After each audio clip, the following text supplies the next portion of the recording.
नमस्कार दर्शक बंधु, चलतु जानिबा केउं तीनोटी नामर झील माने निज स्वामी को अधिक भल पाई।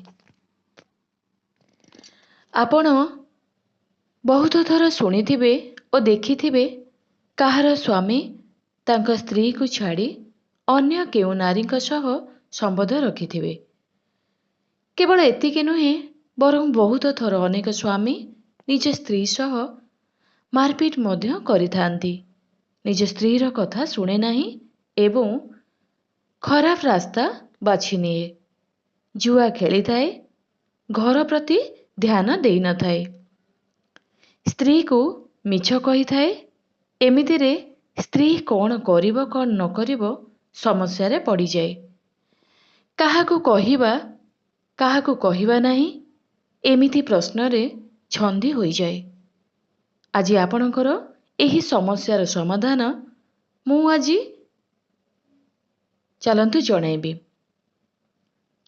एक रे जदि आपणक स्वामीर कौनसी पर स्त्री सह संबंध अछि अवा संबंध बहुत लंबा समय अछि, तेबे होली समय रे तीनोटी गोमती चक्र नहीं सेथिरे अल्प सिंदूर लगांतु और सेही महिलार नाम नहीं होलीर अग्नि को फिंगी दियंतु। स्वामी सेही महिलाठू दूरेई जीवो। दुई रे ज्योतिष शास्त्र रे जातकर सप्तम क्षेत्र को विवाह और वैवाहिक सुख मना जाय थाए। जहार जातकरे एही क्षेत्र रे राहुर वास होई थाए सेमानकर वैवाहिक जीवन रे समस्या देखा जाय थाए। एमिति लोकों को 40 दिन पर्यंत बादाम अबा नड़िया प्रवाहित पानी रे विसर्जन करने आवश्यक। एमिति करिबा द्वारा स्वामी स्त्री संबंध रे प्रेम बढ़ी थाए। 3 रे स्वामी को निज वश रे करिबा पई आपण एही सामान्य उपाय को भी करि परिबे। जदि स्वामी स्त्री मिसिकरी खाउथांती तेबे स्त्री प्रथमे खाद्यरु अल्प खाई नियंतु, तापरे बंचिथिबा खाद्य को स्वामी खाद्य रे मिशाई दियंतु। ध्यान रखिबे सेही खाद्य जेमिति आपणक स्वामी ही केवल खाइबे। एमिति किछि दिन करिबा द्वारा आपणकर स्वामी आपणकर बसरे होई जिवो। एथिरे कोनोसी पाप नाही।